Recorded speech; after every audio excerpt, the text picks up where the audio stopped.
Welcome, everyone. We are here at our special series within Remembering Who We Are, this weekly gathering that we hold to remember that we are not the ego of who we think we should be based on our mind and body, but we are the soul. The true self is spirit, the soul. And to learn to live identified with who we actually are. So that is what we're doing here. And this special series is conceived to try to draw the extraordinary life experiences of my guru, Sacinandana Swami, who is our dear guest. And he is a monk for well over 50 years, traveling around the world, sharing his wisdom and offering so much that we couldn't resist having him at Upbuild every year on the anniversary of our Remembering Who We Are program for a 5-part series. We are in the midst of this series, which is titled When Life Doesn't Go Your Way, Lessons in Forced Surrender. We are at part 3. And so Sacinandana Swami has shared with us 2 stories in the previous 2 sessions. And he's going to share with us a third experience of how reversals have led to great realizations that have been vital for his own self-realization. And through him, we will gain insight into our own struggles and how to surmount our obstacles towards self-realization. So he will bring us deep into an experience of his. He will tell the story vividly and then bring us out of it with a realization and how to make advancements spiritually for ourselves toward the true self. So we will have one more session after this for one last story from his life, and then the final, part 5, will be a full Q&A. Please also note that Sacinandana Swami will stay with us for an extra half an hour to take questions. This is an invaluable opportunity. If you can stay, please, by all means, stay for that. And if not, of course, we understand. We will then close at the top of the hour officially and begin the Q&A after that. Please note down your questions as you are listening to Sacinandana Swami. Questions should be there if you're attentively listening. Note them down and send to Michael Sloyer. Michael from our Upbuild team will take your questions, and then as time permits, we will call upon you to ask them. And if you didn't get called on this time, there is still a possibility that in our 5th session, the Q&A, there may be that chance. So good. The culture that we want to uphold together for our purpose of living as the self is made of 3 pillars. Full-hearted participation.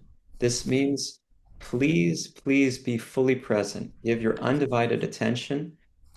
Do not be multitasking.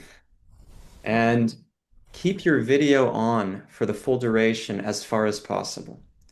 That will help in terms of presence for you and also for everyone else here, that we are a spiritual community. That is wonderful. So your full-hearted participation, your respect for our dear speaker and the teachings that will come through. This will allow us to apply them if we have real regard for them. And then determination, that I don't want to let them sit in my mind. I want these teachings to penetrate my heart, to become realized. That requires your receptivity. You have to bring a determination to receive. So your full-hearted participation, respect, and determination are sorely wanted. Thank you. And with that, I will turn it over to Sacinandana Swami, who's Zooming with us from Germany. And thank you all for being with us from different parts of the world. It's amazing. Sacinandana Swami, please. Let me all affectionately greet you.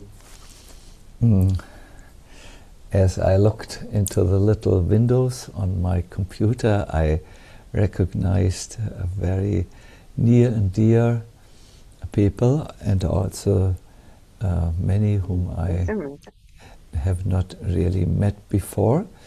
Mm, so it's a great honor for me to share today something which I think became something like a turning point in my spiritual life.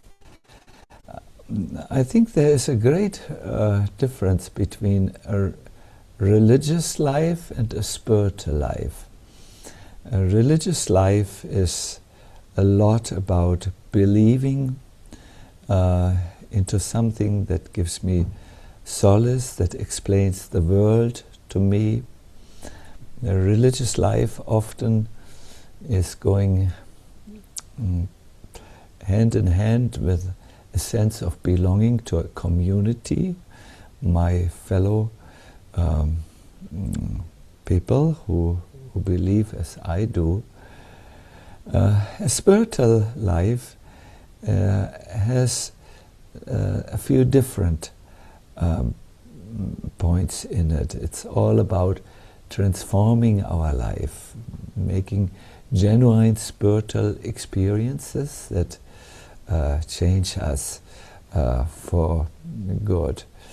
Often spiritual people are, yes, in communities, but they are very, very sure and make sure that they find their own authentic path and not just follow what everyone follows and look good in the book, so to say. So yes, for a spiritual person, spiritual experiences are often solidifying or making real what he has theoretically accepted.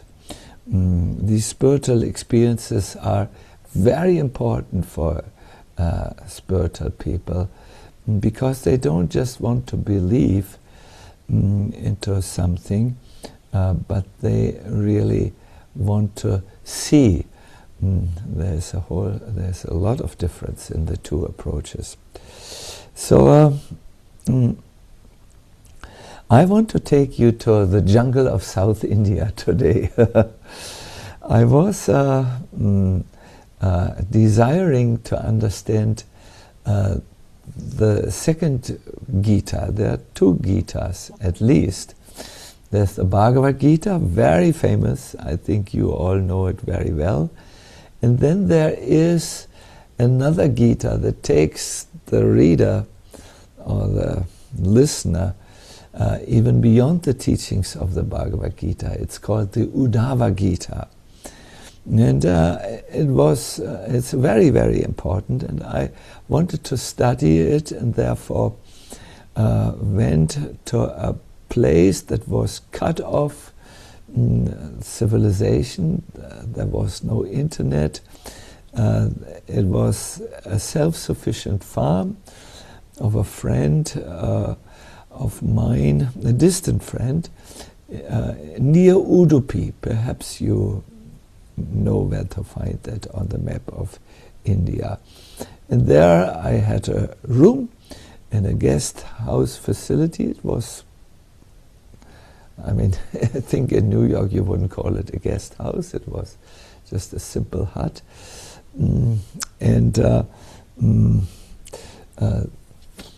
Every evening,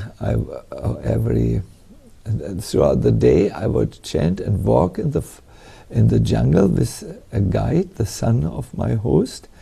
And during the evening, perhaps at 5 o'clock, I would be back and then study up to 10 o'clock, the RWWA Gita. That was my schedule.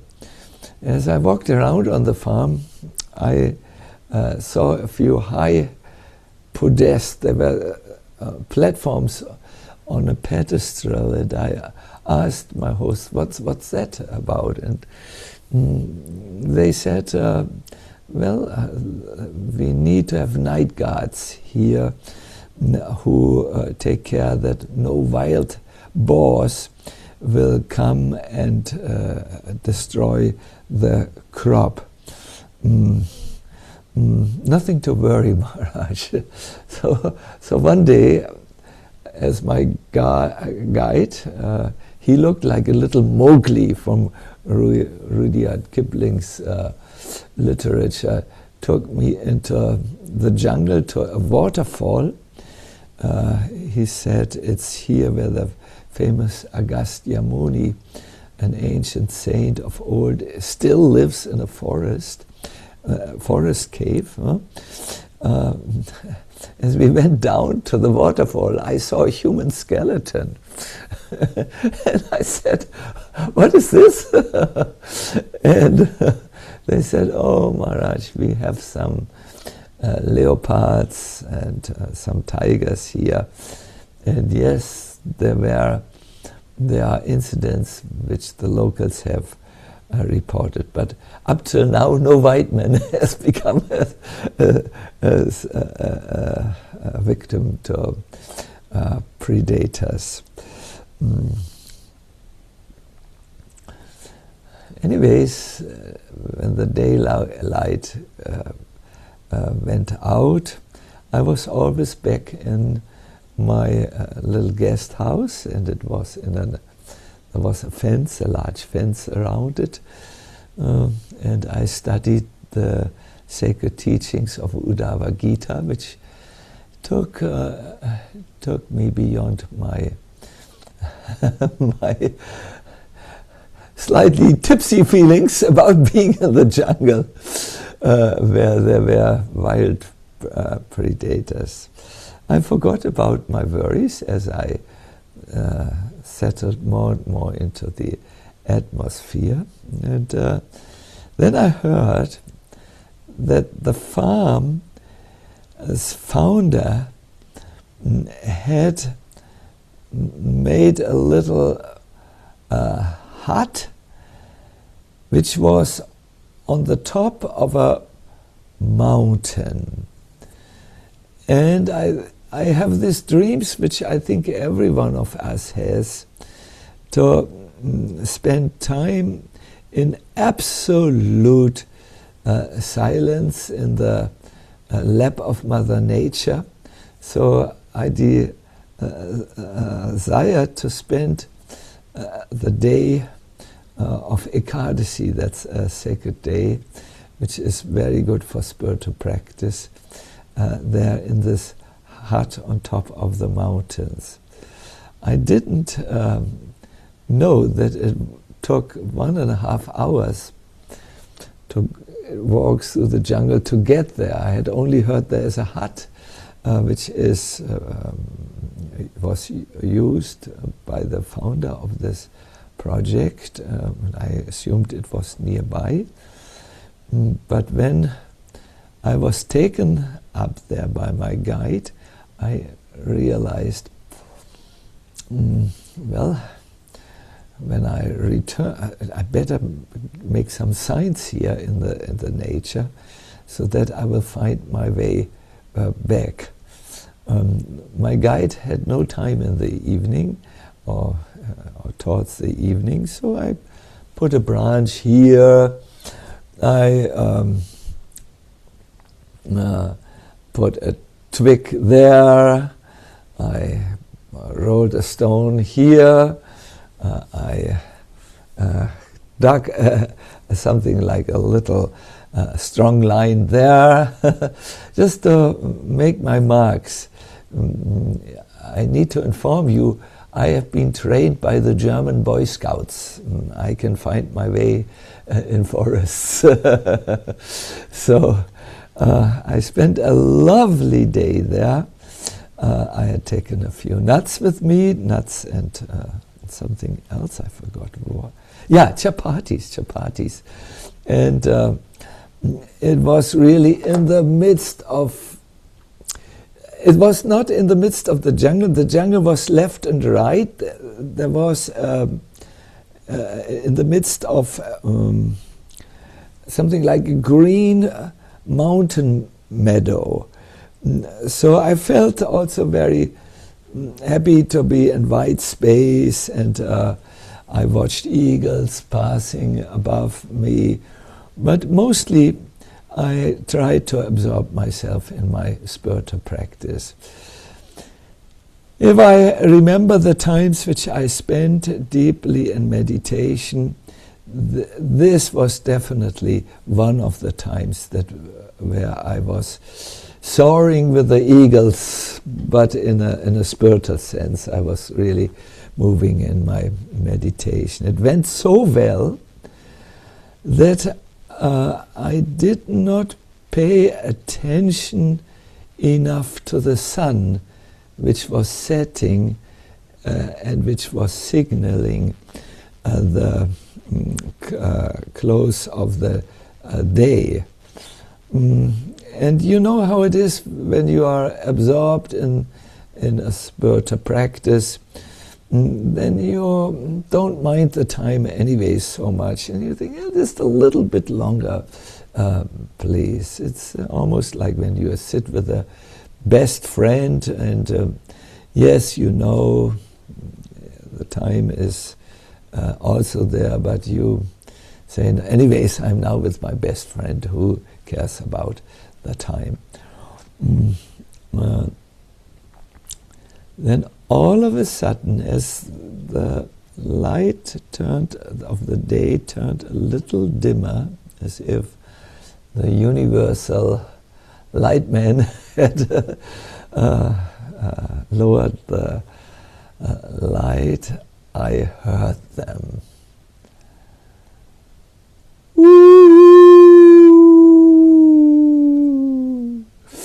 It was this sound, I will never forget it.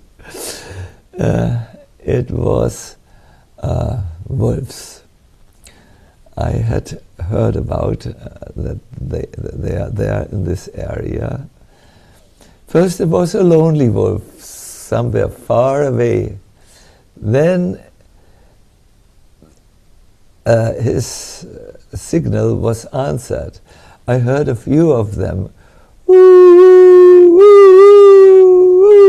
You know, and okay, I said, this is definitely my time to go.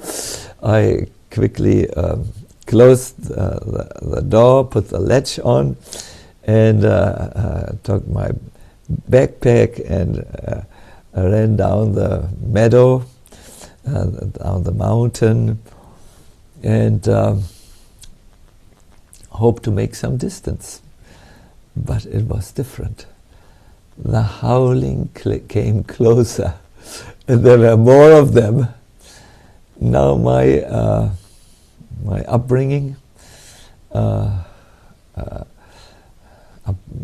grandfather is from Sweden, and there you have a lot of wolves.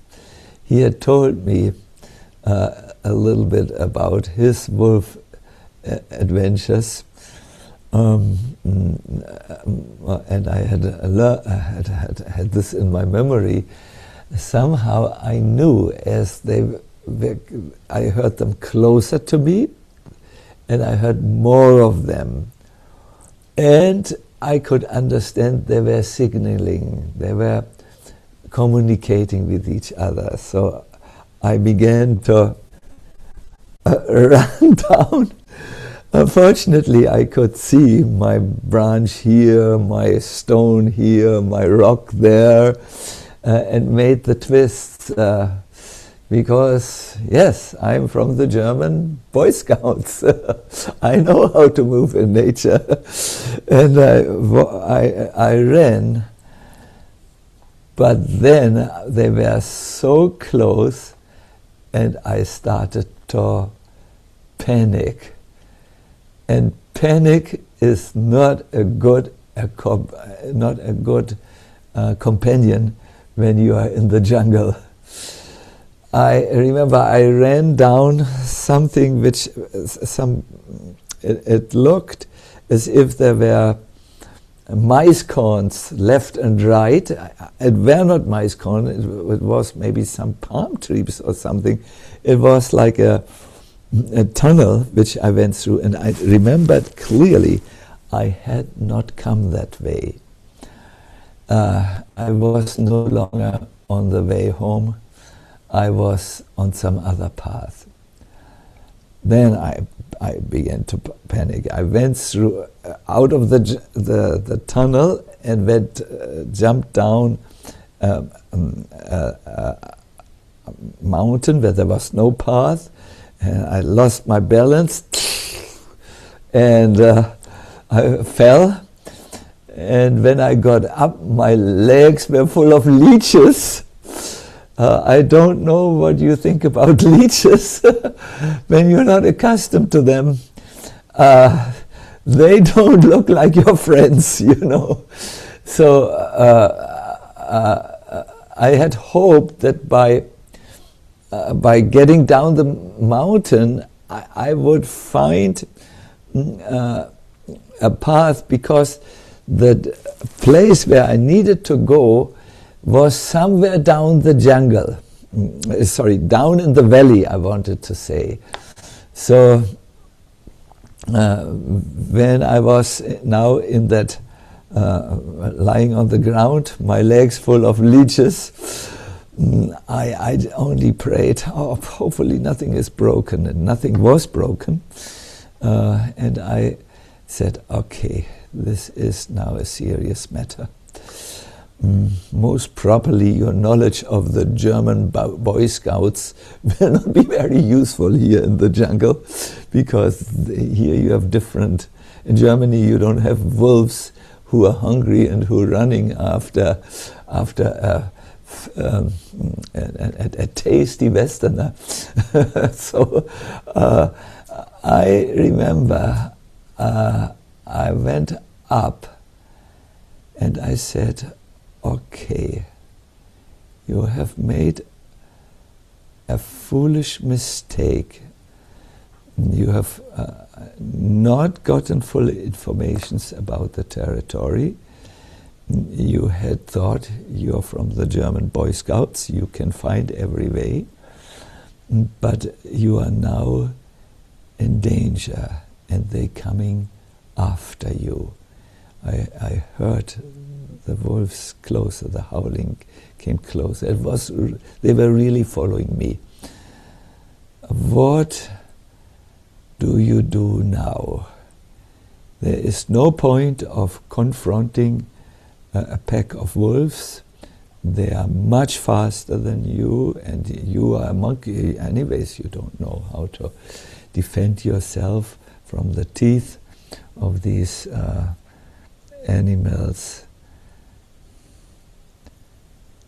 Then panic began to overcome me. Then a moment of clearness.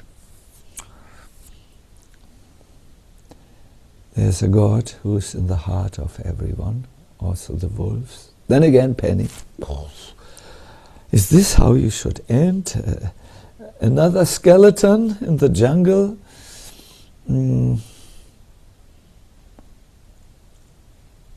I began to run faster, and I began to think.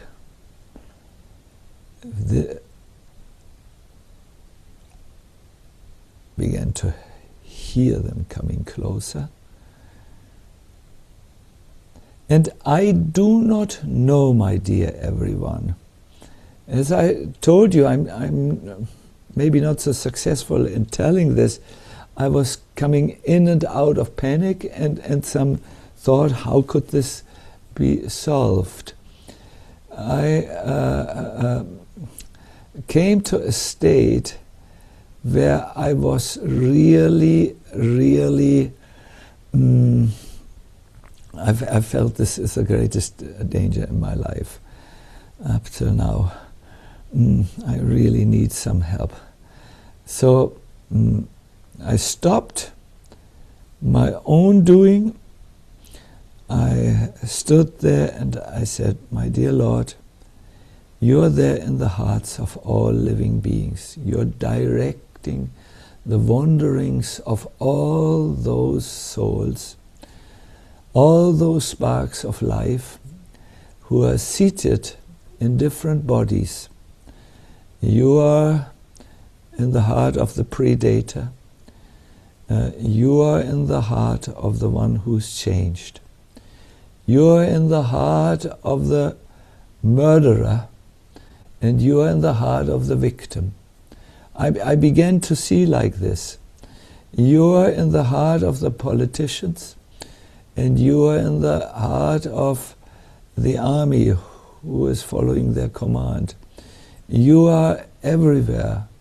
And to that Supreme Lord, who is beyond any description, who is beyond the human mind, I'm turning now with a sincere request.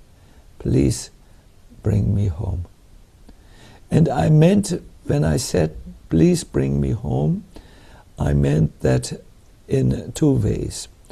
Home to my safe place behind the wooden fence, with a nice candle where I studied the Bhagavatam, the Uddhava Gita. But if the Lord should choose that this would be my time where I would use the others, where I would join the other skeleton in the jungle, then I was praying to Him that He leads me to my spiritual home. And I became calm in the midst of the panicking situation. As I was moving, I again accelerated and started to run. I saw a distinct path, which as I kept on running was broadening. And I then saw a brown cow before me. It was a mountain cow in the you know, it was not like the cows which you see in the USA on the meadows. It was half as big. And the cow moved, and it took turns.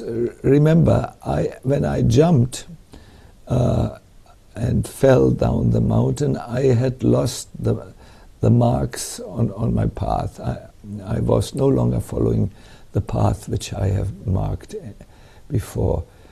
But I saw the cow, and the cow began to run because it also heard the howling wolves who were chasing after meat.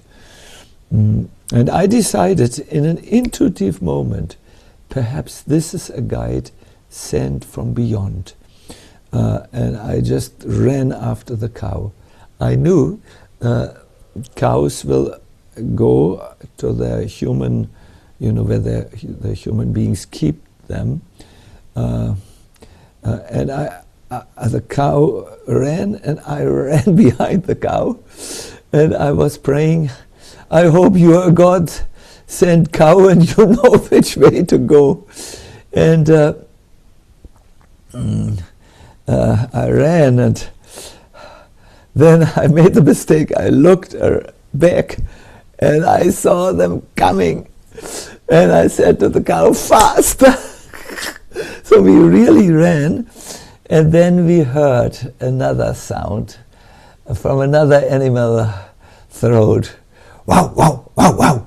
We heard a dog. And I never like dog barkings. You never know if they are in good mood. But this time, this dog barking was giving relief to my panicking soul. I knew the cow had brought us to a human civilization, and the dogs had sniffed the wolves and made an alarm. So both of us ran. The cow knew where it was going. And I saw the encampment in the midst of the jungle behind a high fence. And there was that people had heard the wolves, so they had opened the door a little to see, and they saw the cow and me, and they opened the door, we ran through, and I think they let 4 or 5 heavy dogs out, who came out of the encampment, and who went after the wolf. So I have no clear memory of this, my dear people. I just was happy I had made it, and I sat with the people. They didn't know English. They didn't also know German, but they knew by looking in my eyes the language of panic and the language of relief, and they were getting some water, and they said, "Teak, teak, teak, everything is all right." And I stayed with these good people, and I stayed the night, and the next morning one of them, he had a sense that I must come from that jungle farm where sometimes Westerners were seen, and he brought me there. I've never seen the cow again.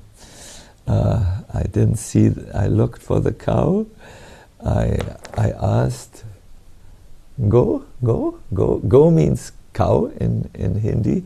I don't know if they understood me, because this was South India, but I made go, meaning milking a cow. I don't recall if they knew, but I didn't see the cow. My dear everyone, when I came back to the farm, when one of these simple jungle people brought me to the farm, I went back to the Uddhava Gita, and I saw in a purport, in an explanation to one of the verses, a verse from the Bhagavad Gita, which I want to quote for you, because it was such a synchronicity. Tesham evanukampatam aham agyanayam tamaha nashayam yatma bhavasto jnanadipena bhashvata. To show them special mercy, Krishna, to show them special mercy, dwelling in their hearts, destroy with a shining lamp of knowledge the darkness born of ignorance. And in this way I give them the understanding by which they can come to me. I very strongly believe that when things don't go your way, and I gave you an extreme example when things didn't go my way, I lost my way, in fact. There is a personality to whom we can turn. That personality is not very far away from us. He resides right in our heart, but not just in our heart, also in the hearts of a mountain cow, a brown mountain cow. In fact, also in the hearts of your aggressors, the people who do not like you, who may be like wolves coming after you. That's a little extreme to say like this. Who maybe you're not friendly people, who may be aggressive towards you. He is there, and when you turn to him in a sincere way, in your hour of need, you will see how he can intervene and turn a hopeless situation into a miracle. So that is what I would like to leave you today, what I want to give you, I do know and acknowledge that I think we all have this question: is he really there? And the second question is, does he really care for me? We have these questions in our heart. However, as they say, that Lord in the heart is only a sincere prayer away, and I would like to request you to try this, to try to resign to his guidance. See, often that Supreme Lord speaks to the self in a veiled language. The most common language he uses is the language of intuition, that all of a sudden we get an intuition. Many times people who have lost themselves into the screen of their mobile telephones lose these intuitive gifts which we have been equipped with as human beings, because we are guided by chat GPT, or the chat program, or other programs. But if you learn to trust that voice that never errs, and that is responding to you when you turn to him in all sincerity, that will really work. I turned to him in desperation, but and he was there, and he sent me the cow. That's how I see it, and he gave me the intelligence to follow the cow. Chased by wolves and saved by a cow. There couldn't be a better title for a podcast or something.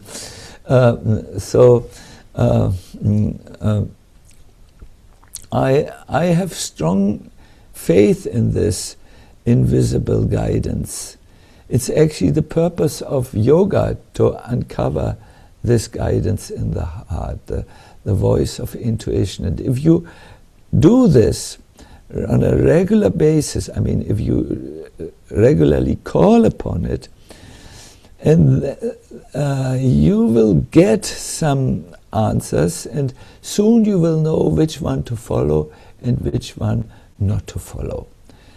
So this is a little bit what I have prepared for you, and I wish all of us that we turn to our best friend.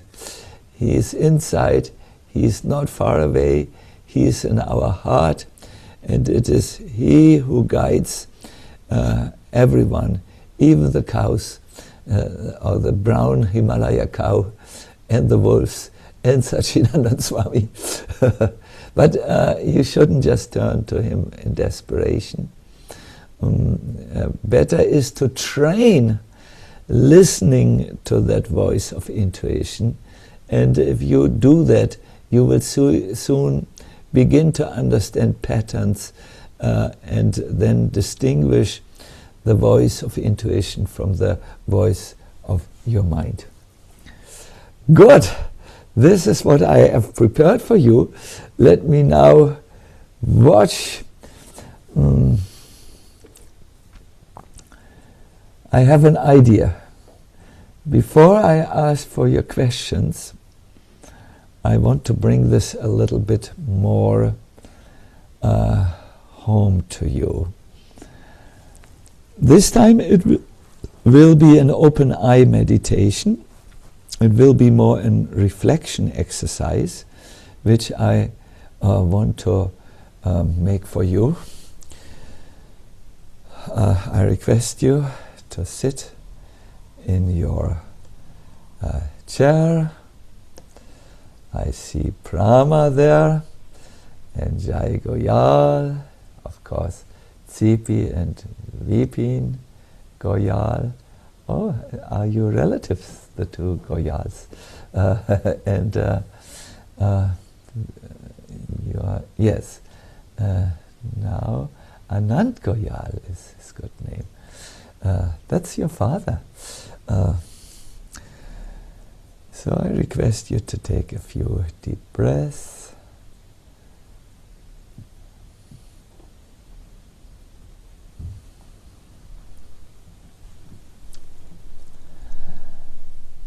And I request you to think of a situation where you asked a question and listened to an answer.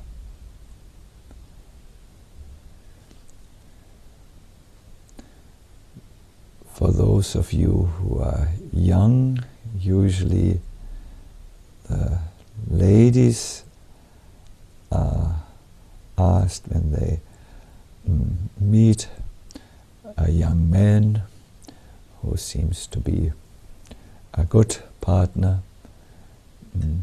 Is he really good for me? Or is this only a short-living infatuation? Maybe you go to such a time when you ask such a question. Or is there a situation in your life when you didn't know which way to turn, where you trusted your intuition? Should I study mathematics or should I study literature? Something like this. Or maybe in a health challenge, should I go to this doctor, take this treatment, or should I better trust in another treatment? Try to find a situation where you were at crossroads and you asked whether you should take the left path or the right path.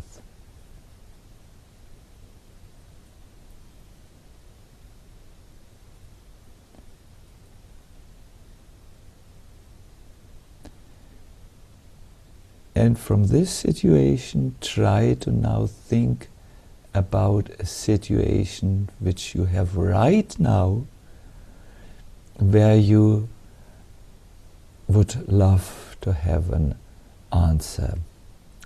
Situation where you really don't know, should I stay or should I go? And ask the question. I will now let you find the situation, and I will be silent so that you can perhaps hear something from the voice of intuition. I have a very concrete question I will ask.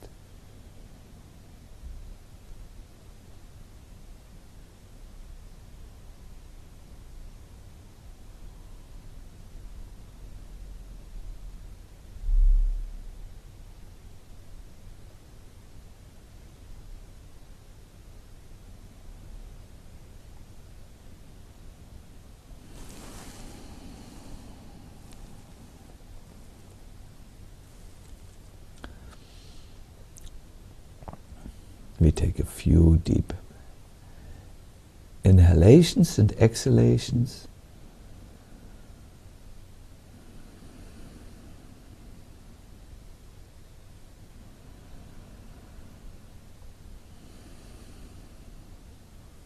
And we return back to what we call room awareness. Good.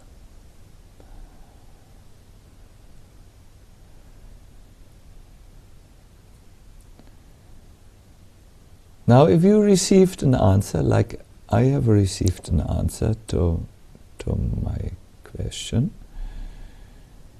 and you are not so sure, then I would recommend you to speak to a trusted and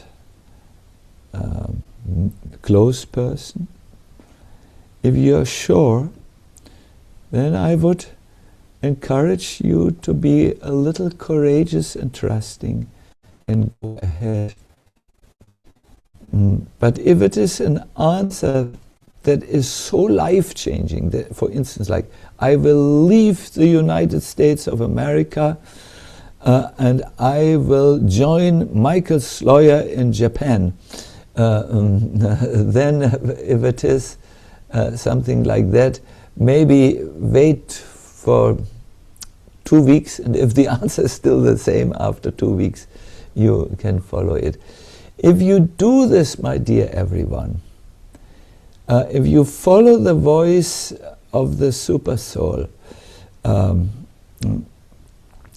after some time you will know whether it is right or wrong. I want to end by giving you an example. The last week, I 12 people who are close to me died. Some of them suddenly and unexpectedly. Even there was a child of 5 years who died. No one thought that that would be possible. She was very healthy. And while they were on the deathbed, I was asked to pray for them, because prayers are often extremely powerful. So I prayed for all these people, but as I opened the connection to some of them, my voice, the voice in the heart said, let them go. Their time is over. Don't try to call them back. Let them go. Their time is over. And you know, you don't want to let anyone go. You are, when someone calls upon you, you want to give your best. But in all these cases, there was not one mistake. The people's time had come and they left the body. So I know by now I can trust my intuition, but it took me 10 years to come to certain results. Of course, I never say to anyone when and certainly not for the people who are in the process of dying, your time has come. I don't feel that's appropriate for me to say. It is problematic for many reasons, but I know if you train that inner listening to the voice in the heart, that is very good. You just have to train it a little until you can distinguish when it's your mind or your fears or your this, or when it's a divine intervention. Good. I have spoken. I have just looked at the timepiece here. I am now very eager to see whether or not you have any questions. But who is Jai Goyal? Is it your father, Vipin, or is it sometimes he is a young man, sometimes he is an old man? He's my brother, Maharaj. He's my younger brother. Younger brother, you look very a light-filled being, the Jai Goyal. Yes, wonderful. So yes, so good. So please ask your good questions. I have a question for you, Sacinandana Swami. And please also, everyone, share your questions with Michael. And if we don't get to it now, we'll come to it after. So I'm curious how you hone that intuition that you are guiding us to develop, because there's so much static and there's so much of the mind that we're accustomed to listening to 24/7, even in our dreams. And your crystal clarity is such a far cry from where we are. There must be a gap of tremendous spiritual practice and dedication. And what would be a step for us to follow in our footsteps, and follow in your footsteps to cultivate our own clarity of listening to that voice?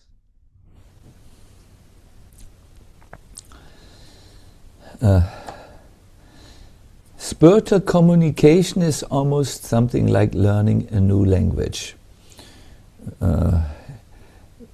If any one of us would set out to learn a language that we are not so familiar with, because it is not based on the Indo-European language stock, let us say Japanese, or what is another language? Finnish, Finnish, or Hungarian. They follow a different pattern than English, French, German, and so on.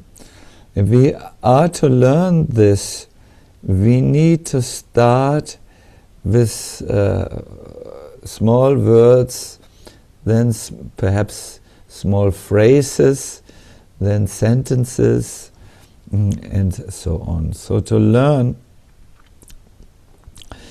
spiritual communication and distinguish that from the constant interpretation that the mind gives us of the world around us, it does take a learner's mind, a beginner's mind. What I recommend is an exercise that will tune you into the sound of the Spirit. Reading regularly sacred literature will tune you into the language of the spiritual world, because sacred literature comes from the same dimension, the spiritual dimension, and it has a similar sound, if you so want, than the voice of God within. And once you are a little bit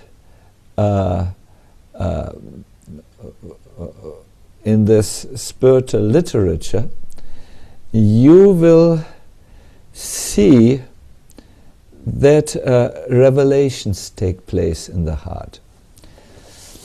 Of all the Vedic texts, Prabhupada, this is now a second point, my spiritual teacher singled out one text as most important for the spiritual sadhaka. You will be surprised, as I was when I became familiar with this text. On two occasions, one of the disciples of my spiritual teacher asked him, what is the most important text of all the Vedic scriptures? And you know, the Vedic scriptures are a library of knowledge, as voluminous perhaps as the New York City Library. What is the one most important text? And he said, Yasya Deva Dara Bhaktiya, Yasya Deva Yata Bhaktiya. When one has faith in one's spiritual master and in God, in these two sources, then all the imports of the Vedic scriptures are automatically revealed to such a person from within the heart.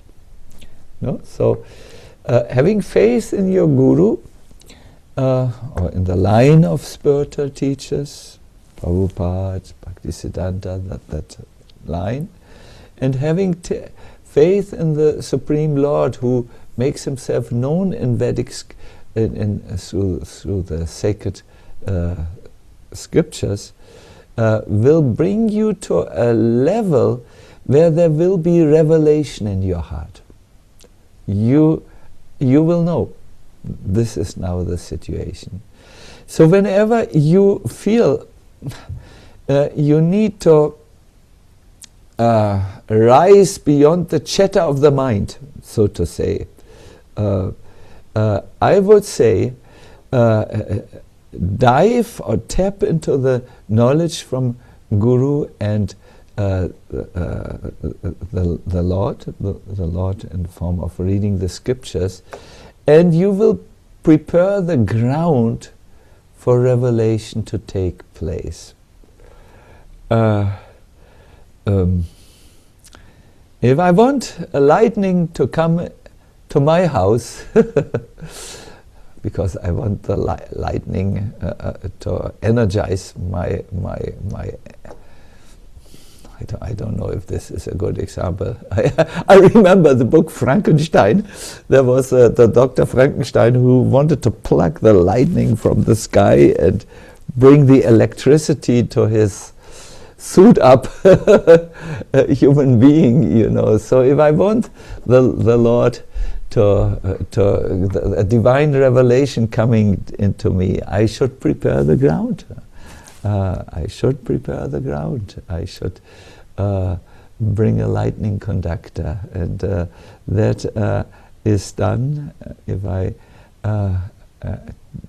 keep connection with Guru and Krishna. In other words, you must rise beyond the level of the constant chatter of the mind to a spiritual level. And you know how that feels. Like I have seen you taking part in spiritual programs, and I have seen you when you were in a state above the clouds of the New York mind. I have seen you, how you were full of light.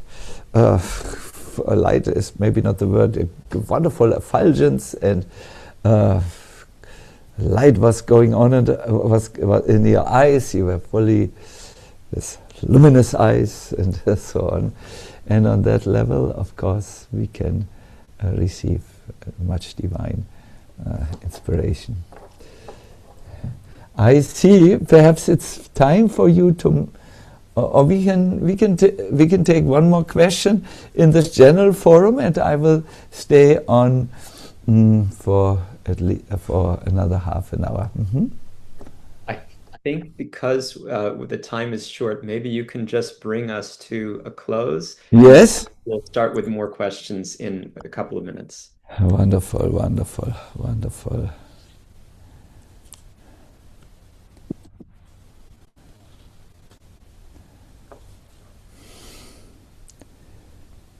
It is seen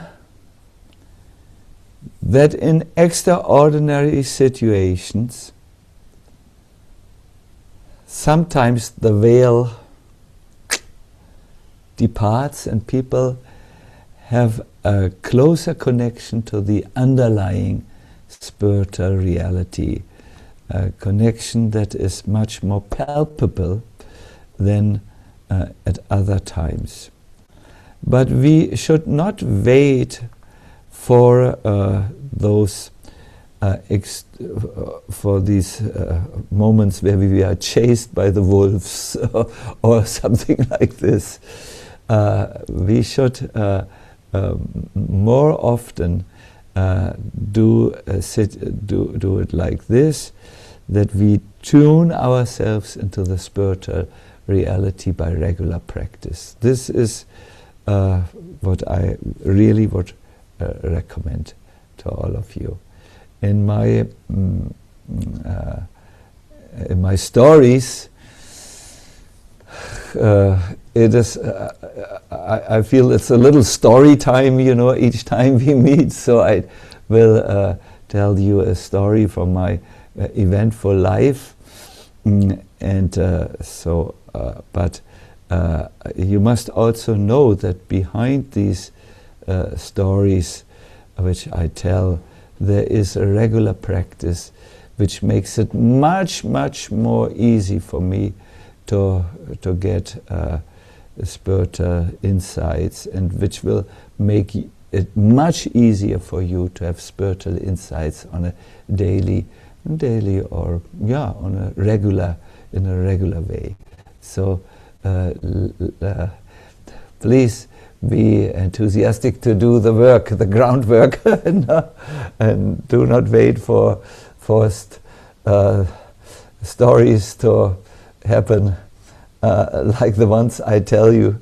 Also, you should not be as foolhardy as Sacinandana Swami was when he was young. I mean, no one.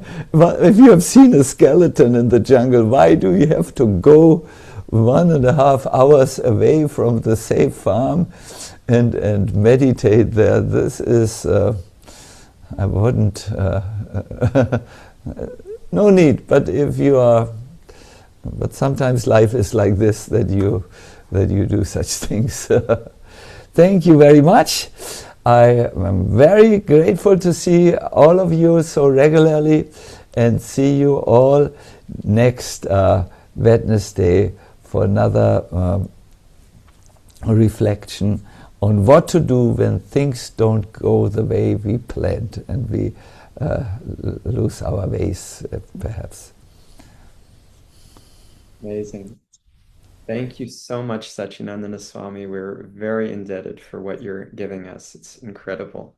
And thank you to everyone for being with us. And we hope that you take all of this to heart and you feel uplifted for the long haul. All the best. And for everyone who can stay now for the Q&A, please join us. Thank you. We will begin with Sid. Is Sid here? Yep, I'm here. Thank you very much, Sacinandana Swami, for this wonderful story and also the lessons that come with it.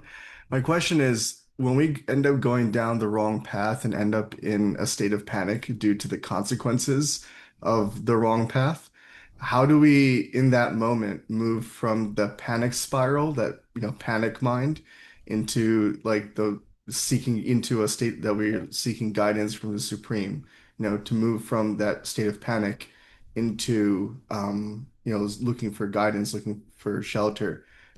Even as you were describing when you were telling this, you were switching back and forth quite often between panic and looking for guidance. How do we actually turn in that moment that from the state of panic to seeking for guidance?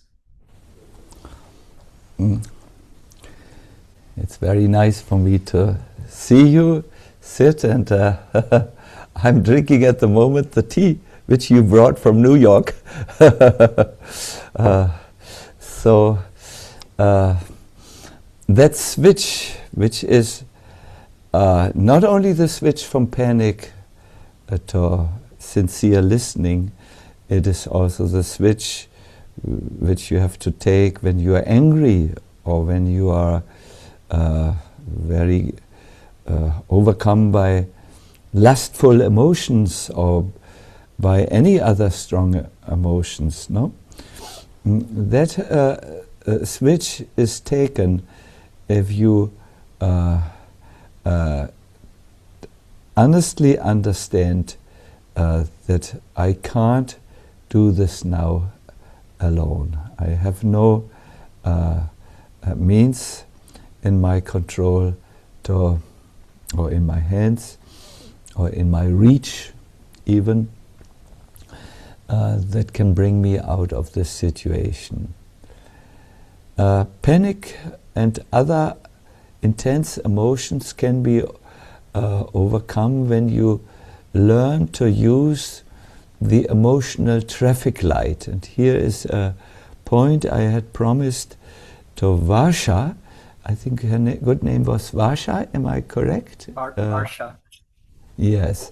The emotional traffic light is that when we find ourselves in a situation where we are upset, where we are worried, where we are panicked, or any thing like this, we should switch on the emotional traffic light. First comes stop. Red. I will most probably not solve this situation if I'm under the control of panic. Then switch on to yellow. Let me reflect if there is another or a better solution to this dilemma in which I find myself. Sometimes the reflection phase may take long, and it may include talks with near and dear ones. It may include taking counsel from people you can, who you know are competent. It may include this reflection part to just leave the subject for a moment and do something totally different and relax the mind in this way. And or it may include praying for an answer, like I did when I could see the wolves coming closer. Not see, when I could hear them coming closer. I still hear that, you know, the feet drumming on the forest floor, you know. That is something I don't wish to experience again. But then I stopped and I prayed for guidance. And then only when you have an idea where you could go and move on, then move on. Sometimes we have to be patient, and that's not easy in a situation where we want or need a quick answer, because answers come in their own time or are given in their own time. We can't force them, so to say. And then, yes, when the answer is there, green. As they say in New York, go for it. No? But that is the emotional traffic light. Red, stop.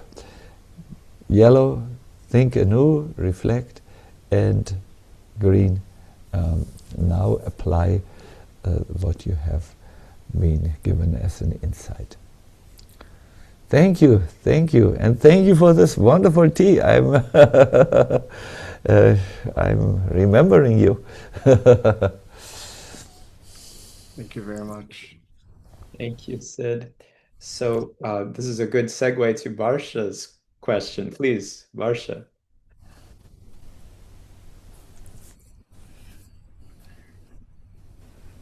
There you are again, Barsha. Yes. I really wanted to say it was really touching you remembered. So thank you. I had a question about, I mean, I know you've touched on the point indirectly and you've answered the question, but I wanted a more direct answer on this, is that in all your stories, I see there is a kind of submissiveness you have towards surrender. Sometimes even if you're forced to surrender, I feel like I'm not trying to surrender, I'm trying to resist, which makes it harder in the process.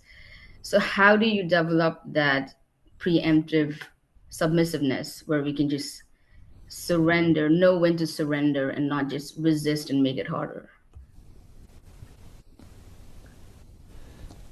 You have always such wonderful questions, Barsha.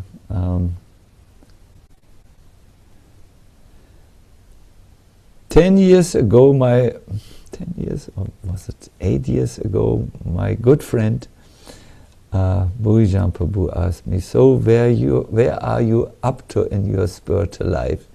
And I answered, I'm considering to surrender. In other words, it is an ongoing process. To surrender fully may not always come easy for us, because we are so much accustomed to take things into our own hands. That's our daily experience. We make decisions, we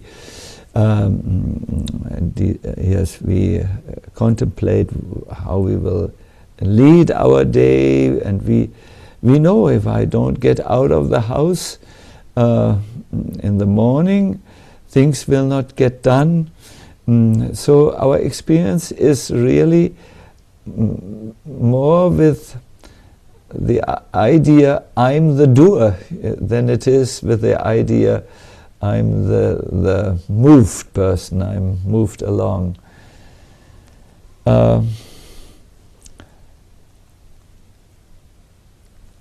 In a genuine spiritual life, though, the idea of your will should happen and not mine is crucial. It's everywhere. It's such a main point. You can't oversee it, and you will have to ultimately learn to surrender voluntarily more and more. So what I can only recommend you to do, Basha, there is a great acharya, a teacher, his name is Bhaktivinoda Thakur, who wrote a beautiful song collection. It's called Sharanagati, and it is songs of surrender. The people from the upbuild community will be able to identify and this book for you, and then maybe give you even an address where you can order it. And these prayers are very, very powerful. They guide you into a realm where you will consider surrender a doable option. I remember there is a friend of ours, I will turn to my assistant, Janaki Ram, isn't it? Janaki Nath. He was a very lively monk in the UK. He even astonished all of us. He knew magic. He could, do something and something would appear out of thin air, and so on. Janaki Nath. And he was diagnosed cancer, and it was that type of cancer which cannot be treated successfully. Only it can be, the time of the death can be postponed a little bit, and the pain a little bit alleviated. And so he came to me once and said, Maharaj, I have to die, and I don't want to die. I just don't want to die. I'm very uncomfortable with this, but I have to. And I know if I resist it, I will be in pain. If I accept it, I will go, if I surrender to it and accept it, it will be less painful. Can you help me? And I said, Janaki Nath, I can't, I don't want to help you to die. that is not for me, but I can help you to surrender to the Lord's will. And I gave him a book with this song collection. I don't know if I gave him. No, in my library I have some books are double, and I had this book in a double version. I gave him a copy of it, I remember. And he always, even in his last moments, remembered that gift as something that helped him, and he had a glorious death. He made a society for cancer patients that are incurably incurable. He had a TED talk or TEDx talk about what to do when you are diagnosed with a terminal cancer, and he used his time very well, and he had a death that was glorious and that was not difficult. He remained joyful to the end, and so on. So I can only direct you to the prayers and the examples of saintly people who find it more easy to surrender. I know it is not easy.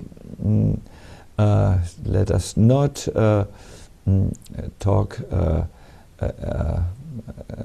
say that this is easy. It is not easy, but this will help you to enter into the camp of the joyfully surrendered souls, joyfully, where you are not, where it's not forced, and so on. Thank you. That really helps. Thank you, Barsha. Amit, would you please ask your question? Thank you for spending time with us. I just noticed in the moment where you spoke about two meanings to the word going home, that there was a genuine acceptance of whatever the plan was. And I also, of my own experience, know of a false acceptance, a resignation almost that doesn't entertain either possibility and just acts as an acceptance that, yes, I'm accepting your plan now, it's meant to be this way, but I'm really just giving up my own effort and becoming a bit resigned. And then I notice, oh, this isn't real acceptance. This is sort of just a kind of a childish form of, you know, going in a corner and saying, oh, well, you didn't give me my milk, so fine, I accept it. But it's not, I have a child and I've seen that. So I experienced that in myself. So just the difference between the two and how we can step from that sort of false acceptance to the real thing. That'd be really great. How does the green mango turn into a fully matured mango? How does immature form of surrender turn into a mature form of surrender?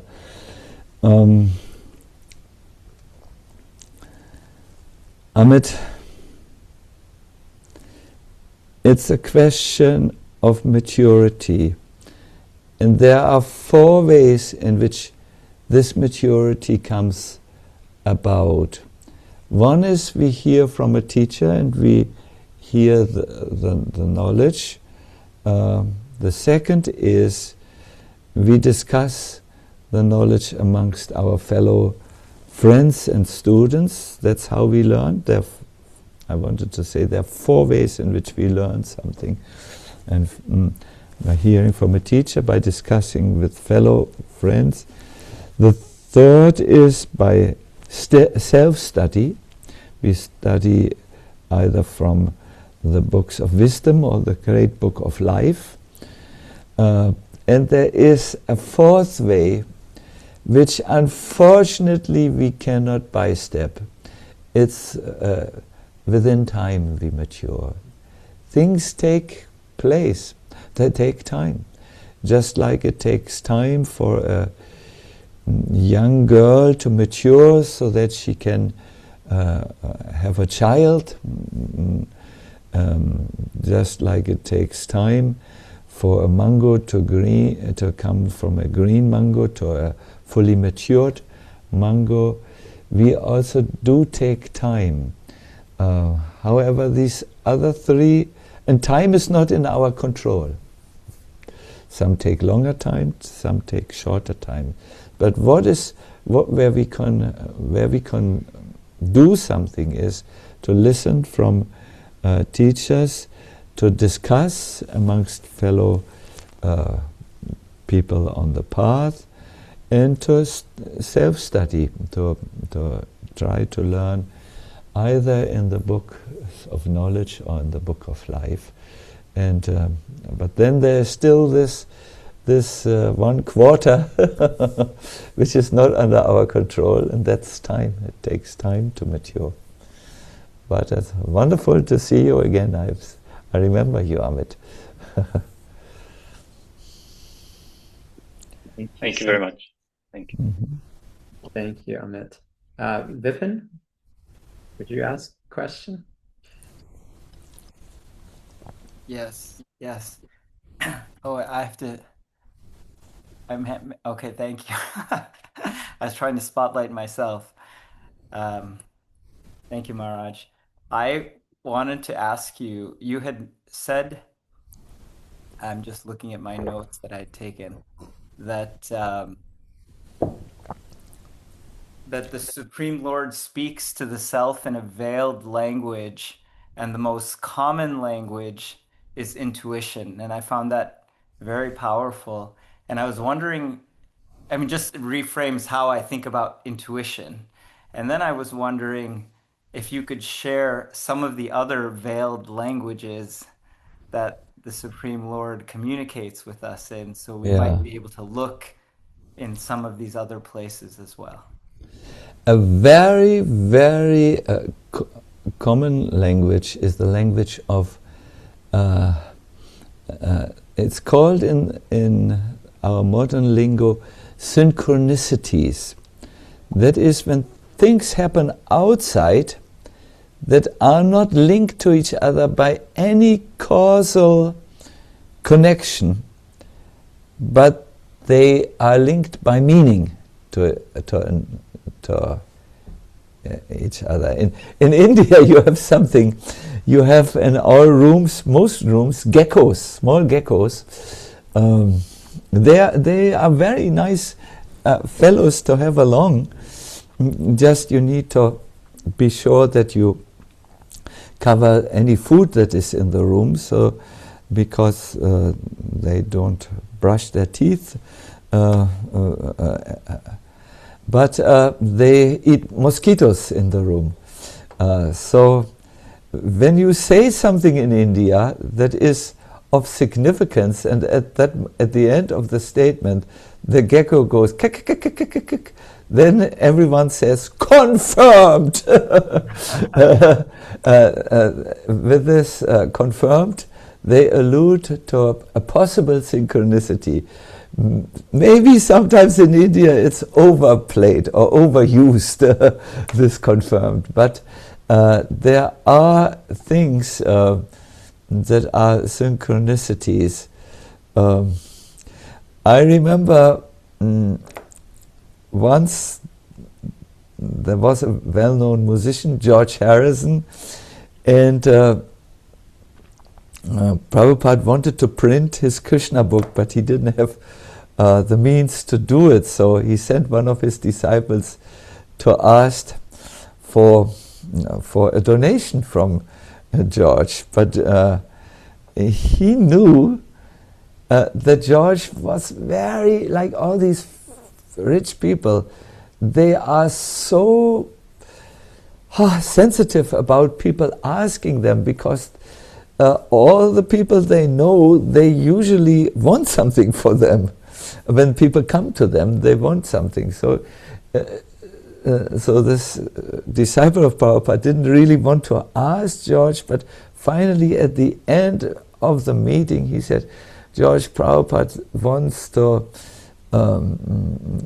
print his Krishna book and he needs $20,000 for that. Could you help? And at that moment, George's face was tensing up. Oh no, now finally they asked me, they're only interested for the money, and so on. So that was the situation. But as the face tensed up, boom, there was a lightning in the atmosphere, and the electricity went out for 2 to 3 minutes. And after that time, the electricity was on again, and George smiled and said, "How could you say no after that?" You know. So he felt that was his interpretation, that this was a confirmation that, confirmation is not the word, a direct order, cosmic order, that he should finance the Krishna, printing of the Krishna book. So synchronicities like this. Watch out what happens in your life. There are many synchronicities, you know. Perhaps there are things that happen again and again, and they point your thought in one direction. That's another of the veil languages. Often a third one, since you asked, but then I stop. The Lord can speak in many tongues, but the third one is often you hear through people you trust something, and sometimes they may speak something almost out of context that is directly addressing a subject matter that is at this moment relevant for you. I really appreciate this, because we often think about, well, the Lord is communicating in so many ways, but we're not able to be attuned to it. So just you giving us these few different ways to start tuning ourselves more is so helpful, hopefully for everyone. Thank you. Thank you. Thank you so much, Vipin. So we don't have much time, but we'll go with one last question. Michael, please ask your question. Thank you.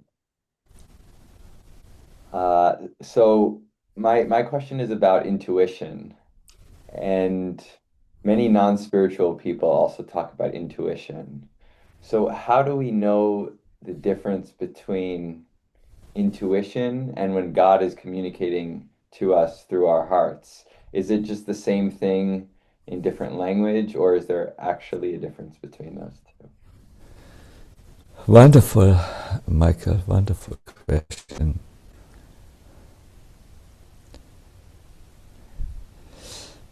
I would say it's the same source, but it speaks in different volumes to us. Intuition is easier to hear. The direct speech of the Lord to us, where He really says, that is very loud. Intuition is a little bit more soft. The direct statement, Michael, do like this, or as we find in the Bible, where the Lord spoke, is said to have spoken to Moses. That is more rare, but it is very, very loud. The direct, when the Lord speaks directly to you, you will know it.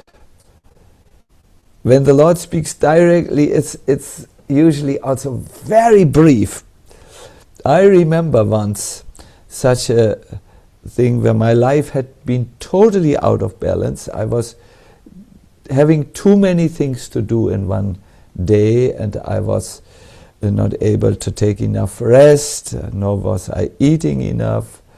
And one morning I just could not come out of the bed. I was too weak, and my nerves were not all right. And then I heard a very loud voice saying, "Balance!"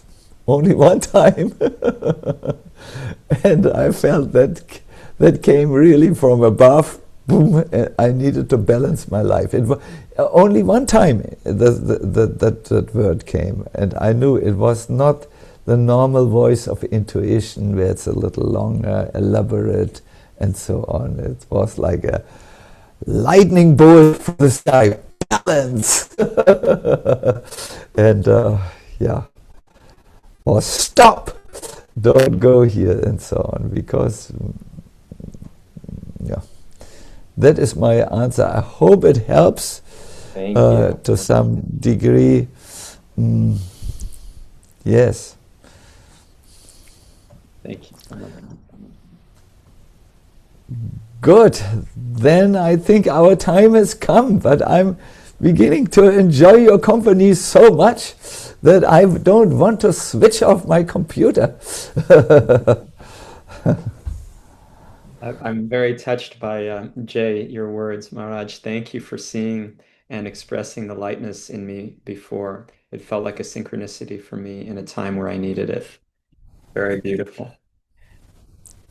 Thank you, Sacinandana Swami. I cannot thank you enough. We are just so eager that next week we get you back. And thank you to everyone who stayed after for this.